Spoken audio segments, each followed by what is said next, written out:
Monsieur le Président,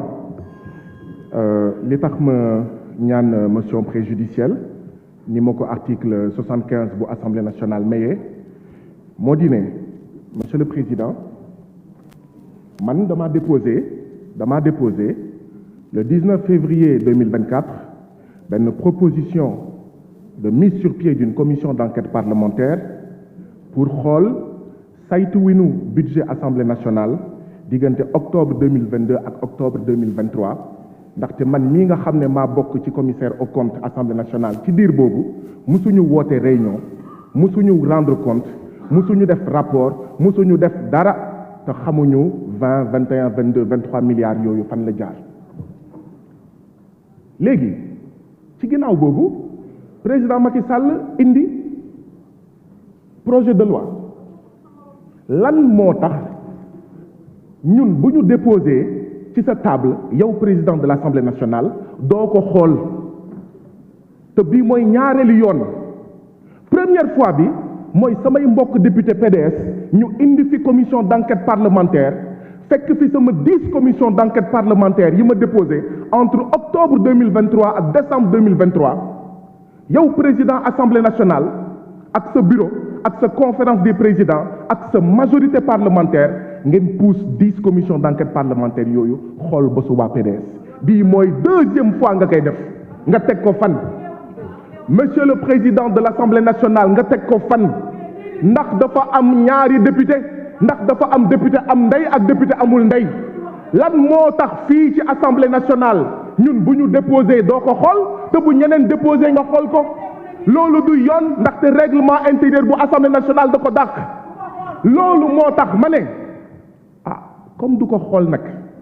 kon c'est difficile ñu ne ñu tey ngeen ñëw nañu ñun jàmm la ñu bëgg ñun jàmm la ñu bëgg c'est pas vrai l'autre nom de la paix c'est la justice l'autre nom de la paix c'est le respect des lois et règlements donc mënuma gëm majorité parlementaire bii bu waxee jàmm moo ko fi indi te muy fouler aux pieds les droits de chaque député de tous les députés de tous les citoyens sénégalais moo tax ma jàpp ne balaay proposition bii balaay projet de loi bii di jàll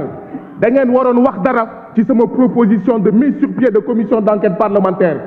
balaay projet de loi bi déposé naa le 7 mars 2023 une proposition de loi pour la modification des articles L29 L30 et L57 du code électoral principe la ñuy doxee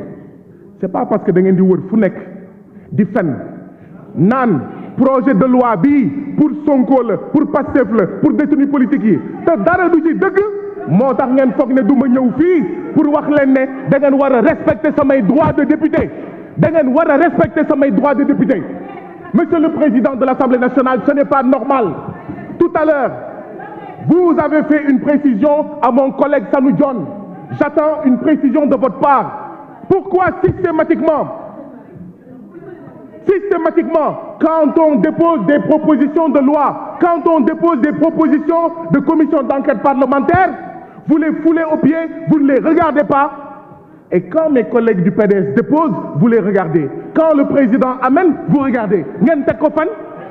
bu ñu buggee jàmm dañuy respecter les lois. Oui, nañu génnee Ousmane Sonko, waaye nañ ko génnee par l'abandon des charges et pas une amnistie qui protège le fils du président. Oui, nañu génne tous les détenus politiques parce qu'ils n'ont rien fait, mais pas une amnistie qui protège le président, son fils, ses hommes et ses femmes demain. Abandonnez les charges parce que ce sont des charges fausses, fallacieuses. Monsieur le Président, j'attends de votre part, comme vous l'avez fait tout à l'heure, de manière si courtoise, de manière normale, à mon collègue Sanu John, j'attends que vous me disiez pourquoi systématiquement vous le faites. Et quand vous le faites, ça ne trahit qu'une seule chose. En réalité, c'est ce qui vous arrange que vous regardez. Lu leen arrangé wul du ngeen ko xool. Ce qui montre encore une fois que ce projet d'amnistie n'est pas en faveur du peuple, n'est pas en faveur de Pastef, n'est pas en faveur des détenus politiques, n'est pas en faveur de nos martyrs, n'est pas en faveur de Ousmane Sonko, n'est pas en faveur de notre candidat Bassirou Diomaye Faye, mais c'est en faveur de votre camp, de votre président, qui est le parrain des tortionnaires, qui est le parrain des assassins, qui est le parrain de ceux qui ont blessé les gens, qui ont assassiné les gens. C'est ça la vérité. J'attends votre mise au point, Monsieur le Président. Ce n'est pas normal. Il ne saurait y avoir deux députés, deux citoyens Merci, chers collègues. Comme le stipule l'article 75, ne peuvent intervenir le président, le rapporteur et le représentant du président de la République. Monsieur le rapporteur, vous avez la parole. Le président de la commission, vous avez la parole. Le président de la commission.